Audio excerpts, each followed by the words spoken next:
ایک چیز جو سب سے بڑی ضرورت ہے آپ کی اور سب سے بڑا وسیلہ ہے، وہ یہ کہ واقعاً اہل بیت اطہار سے بھی جو آپ کی وابستگی ہو رسمی نہ ہو۔ اور اس لیے وہ جملہ عرض کیا تھا عظیم آباد کی مجلس میں، پٹنے کی مجلس میں، کہ آپ میں سے کوئی گزر جائے، ہمارا کوئی عزیز گزر جائے، سب سے پہلے دیکھنا چاہیے قریب ترین تاریخ کسی معصوم کے وفات کی کون سی ہے۔ ہوتا کیا ہے، آپ تجربہ کر لیجئے، میرا کوئی عزیز مر جائے، میرے تعلقات بہت دنیا والوں سے ہیں، جب اس کی چہلوں کی مجلس کروں گا تو بہت مجمع آئے گا۔ ایک ہی 2 دن کے بعد اگر کسی معصوم کی تاریخ وفات ہے، مجلس ہوگی تو امام باڑے میں 4 آدمی بیٹھے ہوئے نظر آئیں گے۔ آپ نے کس کے غم کو عظمت دی، کس کے غم کو عظمت دی، کس کو اہمیت دی؟ انہی کا نام لے کر انہی کے صدقے میں عظمت خود کو دی، مگر جو ان کے غم کی تاریخ تھی اس کو عظمت نہیں تھی۔ اور ہمارے یہاں اس لیے میں نے گزارش کی کہ جو اعتراض آیا وہ مجھ تک پہنچ گیا۔ کوئی حرام نہیں، اگر آپ ہوتا یہ کہ بھئی معصوم کی تاریخ وفات ہے تو اس میں ہم اپنے مرنے والوں کے لیے سورہ فاتحہ کیسے پڑھوائیں؟ شریعت نے منع کیا ہے، قرآن میں منع ہے، حدیث میں منع ہے۔ یہ تو ہم نے ایک خاص تہذیبی شعور سے مقرر کیا تھا اور یہ اچھی قدر تھی، یہ اچھی بات تھی، مگر اب جو معاشرتی قدریں ہیں اور حالات ہیں، یعنی اس وقت وہ لوگ تھے جو اپنے غم کو کچھ نہیں سمجھتے تھے، معصوم کے غم کی عظمت کے قائل تھے۔ اب حالات وہ ہے کہ ہم فراموشی میں مبتلا ہیں۔ اس لیے آج گزارش کر رہا ہوں، کوشش کریں کہ معصومین کی وفات کی تاریخوں میں اجتماعات زیادہ ہوں اور معصوم کے ذکر سے وہ توسل پیدا ہو کہ آپ نگاہ خالق میں کوئی مقام پیدا کر لیں، اس سے درس حاصل کریں۔ یہ جو میں نے شرط لگائی کہ بھئی یہ محمد صلی اللہ علیہ وسلم بیٹھے ہوئے ہیں اطہر رضوی صاحب، اور یہاں ہمارے جو میزبان ہیں علی اون مرحوم کے بھائی، میں نے کہا کہ میں آؤں گا مجلس پہ پڑھوں گا، لیکن یہ ایام صادقیہ ہیں، حضرت امام جعفر صادق علیہ السلام شہادت کی تاریخیں ہیں۔ آپ پوسٹر میں امام جعفر صادق علیہ السلام کی شہادت کی مناسبت کا ذکر ضرور کریں تاکہ اذہان اس کی طرف متوجہ ہو جائے، اذہان امام سے جڑے ہوئے ہوں۔ ہمیں اور ہمارے گزشتگان کو ثواب تو عطا ہوگا ہی۔ ایک عجیب بات، چھوٹی چھوٹی باتیں لیکن عرض کرنا پڑتا ہے، چونکہ مسلسل یہ سوالات ہوئے ہیں، خود پٹنے میں ہوئے ہیں اور صاحبان علم نے سوال کی، عوام نے نہیں۔ عوام نے میری بات خوشی سے قبول کر لی۔ بعض ایسے حضرات جنہیں آپ بظاہر اہل علم سمجھتے ہیں، انہوں نے فوراً اعتراض کیا کہ گویا امام کی تاریخ وفات میں ہم اپنے مرحوم کے لیے سورہ فاتحہ پڑھیں، لیکن وہیں سے اختلاف شروع ہو گیا۔ اور فرمایا حرام ہے، مکروہ ہے، منع ہے۔ اچھا آپ وہ بھی تو وہ شعور تو پیدا کریں عوام میں کہ ضروری نہیں ہے کہ آپ نام لے کر اعلان کریں تبھی اللہ ثواب عطا کرے گا۔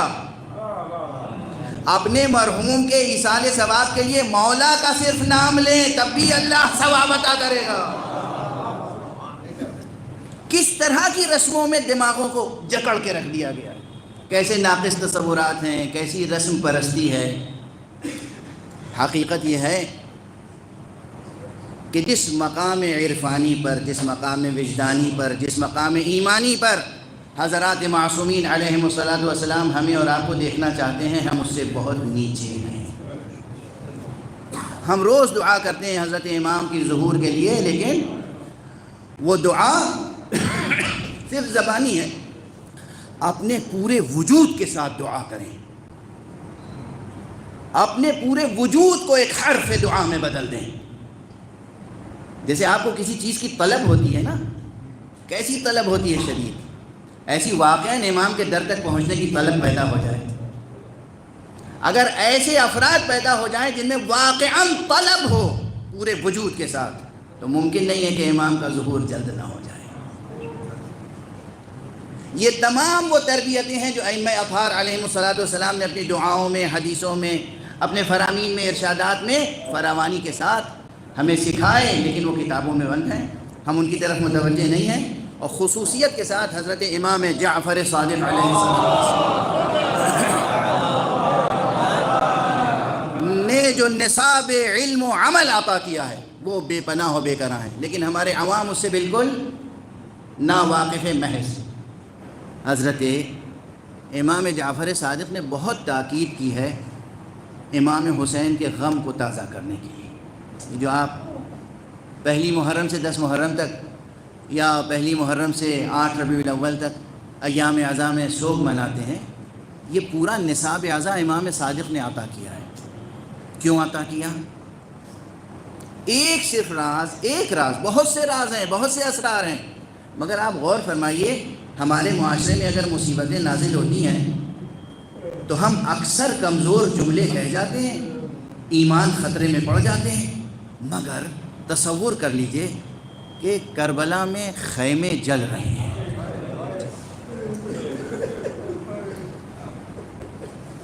شعلے بھڑک رہے ہیں، بیویوں کی نگاہوں کے سامنے بچے ذبح کیے جا رہے ہیں.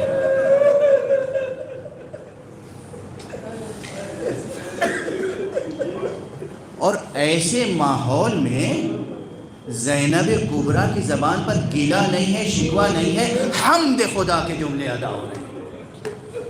حمد، تعریف، حمد، تعریف. ایک طرف شعلے بھڑک رہے ہیں اور ایک طرف میدان میں حضرت آقا امام سید الشہداء کا لاشا پڑا ہوا ہے. وہ بھی کیسا لاشا، سر و گردن میں جدائی ہو چکی ہے، سر نو کے نیزہ پہ بلند کیا جا چکا ہے، آقا کے لاشے پہ گھوڑے دوڑائے گئے. تاریخ میں یہ جملہ ہے کہ اس طرح گھوڑے دوڑائے گئے تھے کہ پسلیاں ٹوٹ کے ریزہ ریزہ ہو گئی. جس میں مبارک سے لباس لوٹا جا چکا ہے. اور اس موقع پر بی بی جناب زینب خیمے، لوٹے ہوئے خیمے سے نکل کے باہر آ رہی ہیں اور لاش برادر پہ پہنچ کے یہ ہوش، یہ حواس، یہ قوت، یہ عزم، یہ اولو العزمی کہ گویا اب میں کیا عرض کروں.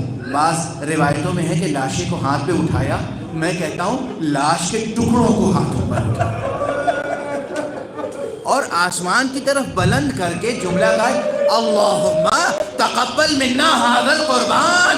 اے پروردگار ہم اہل بیت محمد کی طرف سے یہ قربانی قبول فرما.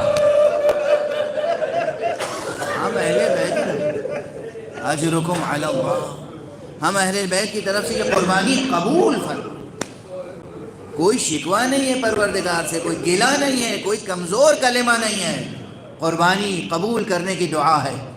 اور بس امام صادق علیہ السلام کے محضر میں یہ روایتیں جب پڑھی جاتی تھیں، امام زار و قطار گریہ فرماتے تھے، مرثیہ کہنے والوں کو انعام سے نوازتے تھے اور بعض روایتوں کو بتکرار دہرانے کی فرمائش کرتے تھے. جن میں سے ایک روایت یہ بھی ہے کہ حضرت امام صادق پسند کرتے تھے کہ ذرا وہ جملہ تو سناؤ، وہ واقعہ تو سناؤ جب میری بھوکی زینب بازار کوفہ سے گزاری، شقی کے دربار میں لائی گئی. شقی نے بی بی کا دل دکھانے کے لیے یہ جملہ کہا، علی کی بیٹی زینب بتاؤ اللہ نے تمہارے ساتھ کیا سلوک کیا. تو بی بی کا جملہ ہے خدا کی قسم اللہ نے تو ہمارے ساتھ بہت اچھا سلوک کیا. ما رأیت الا جمیلا، ہم نے خدا کی طرف سے حسن سلوک کے علاوہ کچھ نہیں دیکھا. اور ان تمام مسائل کے باوجود بھی جب بھی آپ نے زبان کھولی، چاہے بازار کوفہ میں خطبہ ارشاد فرمایا ہو، چاہے دربار کوفہ میں خطبہ ارشاد فرمایا ہو، چاہے بازار شام میں کوئی کلام کیا ہو، چاہے دربار شام میں خطبہ ارشاد فرمایا ہو، پہلا کلمہ بی بی کی زبان پر الحمدللہ کا کلمہ ہوتا تھا. اتنے مصائب کے بعد، جن سے زیادہ مصائب کا تصور نہیں کیا جا سکتا. ایک مرد نہیں، اہل بیت کی ایک خاتون جب بھی گفتگو کرتی ہے تو حمد الہی سے. یہ درس ہے، یہ سبق ہے، یہ عزاداری بھی ہے، لیکن یہ درس بھی ہے، یہ سبق بھی ہے، یہ نصاب زندگی ہے، یہ نصاب ایمان ہے کہ ہم زندگی میں جن حالات سے بھی گزریں حمد الہی، ثناء الہی کریں، اولو العزمی کی زندگی بسر کریں، خود کو انتقام مصائب کربلا لینے والوں میں اولو العزم اور پر ہمت اور پر حوصلہ بنا کر پیش کریں تاکہ امام زمانہ ہماری خدمتوں کو قبول فرمائیں. پروردگار ہمارے سینوں کو علم و عرفان کی دولت سے بھر دے. پروردگار ہمیں قرآن، معارف قرآن اور معارف اہل بیت سے آشنا فرما.